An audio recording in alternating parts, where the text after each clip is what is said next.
So I've had this idea for a while to do some sort of podcast type thing. I mean, I don't really know what this is. Surrounding theology and philosophy, those type of topics, but not in like a boring way or where you have to be trained and know all these words way, but just in a way that maybe would make sense and be helpful to normal everyday people. I wasn't sure if I wanted to do this, but we're in a weird time and I figured, why not? Let's just try it out. So we're gonna do it. And I'm calling it Random Ideas About God. And the goal of each of these, I guess, segments or episodes, I don't know what people call them. We can call them episodes. The goal of this is to just talk about something that someone way smarter than me has said and see if it's helpful in our lives and think about it and if it changes how we act. So this week's idea comes from a man named Karl Barth. And his name is kind of spelled B-A-R-T-H, his last name. So it looks like Barth, but it's Bart. Don't say it wrong. But if you haven't been to seminary, there's probably a huge chance you have no idea who this guy is. You probably have never heard his name before. And I won't dive deep into his history or anything. You can do that. I trust you to go to Google and type his name in. But Karl Barth was basically a Swiss theologian who wrote a lot of stuff. He was a professor. He had a bunch of famous lectures. And his big magnum opus is this 5-volume work that he did called Church Dogmatics, which is humongous. Basically, it's like a set of encyclopedias, but about Christian theology. It's huge. For our purpose, we're actually just going to work with one phrase from one lecture he gave in 1956. And this is what the phrase says. What we have in him, Jesus, is the history, the dialogue in which God and humanity meet and are together. Basically, if you want to understand God, you look at Jesus. Seems simple enough, right? Probably most people that are Christians, or if you're not a Christian and you know about Christianity, you would say that, yeah, that kind of seems what Christianity is about, or that's a big significant portion of it, is Jesus being God. But what does that statement actually mean if we apply it to everything else? If we apply it and take it a little bit further, it actually is pretty radical. See, here's the thing.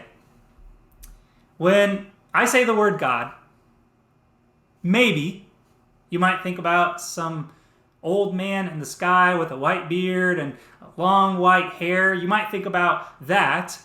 But in general, the idea of God is abstract.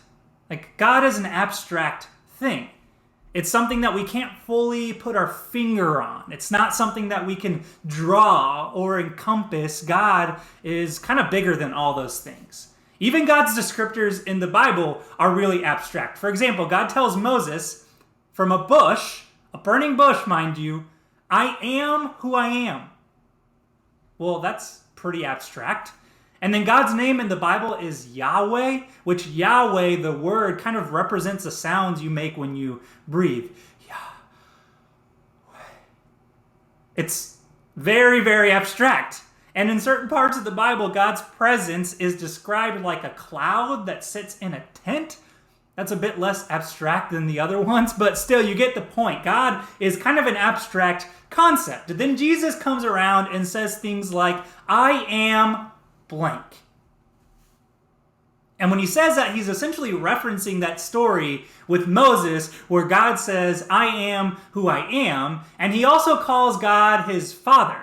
He says things like, I only do what I see God doing, what I see my Father doing. And in Christianity, we have this idea that we talk about called the Trinity, where we describe Jesus as fully God and fully human, a part of the Trinity. So all this comes together in this idea that if God is abstract, then Jesus is that abstract thing made concrete.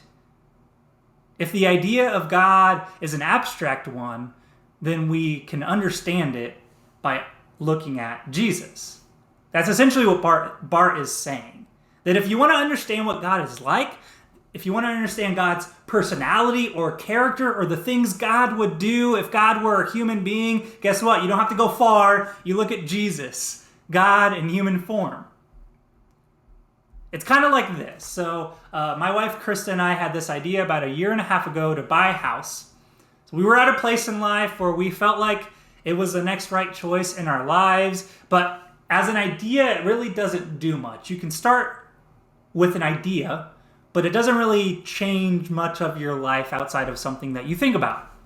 But then we eventually started looking online at places like Zillow. Then we got a real estate agent. Then it got real, like real fast. It got real. We started touring houses. We made offers. We lost houses. It was frustrating. It was exciting. It was all in between. We walked into houses that smelled like cigarette smoke and were just disgusting. We walked into beautiful houses that we could see ourselves live in, and then we didn't end up winning them, or our offer didn't get accepted. But finally, eventually, our offer got accepted. We did all the paperwork. We got the keys, and we moved into our house.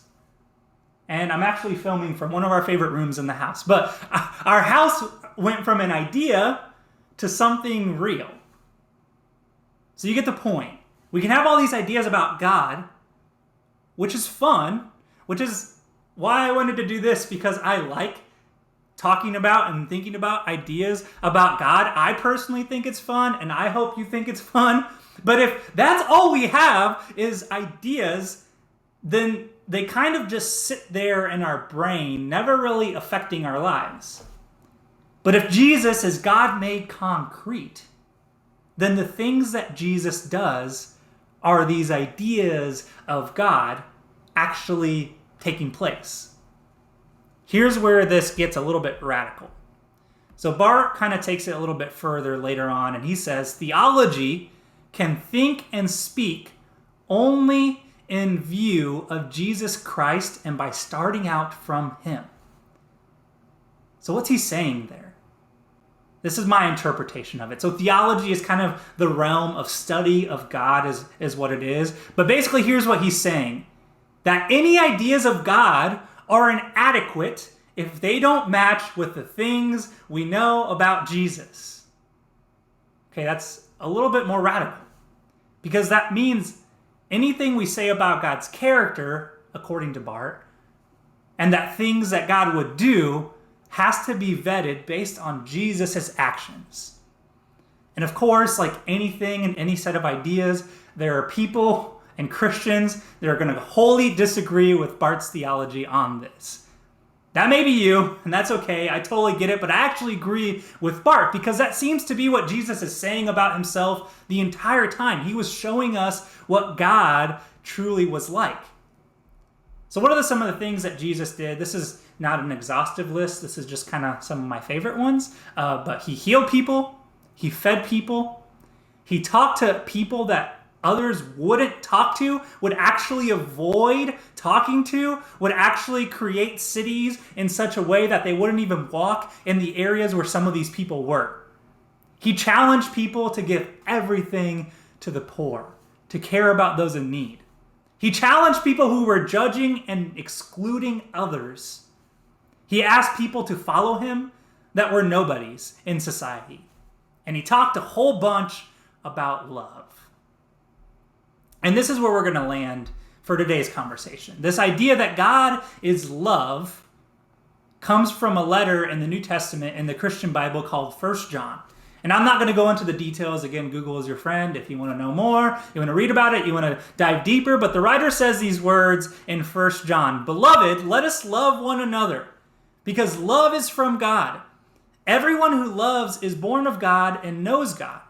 Whoever does not love does not know God, for God is love.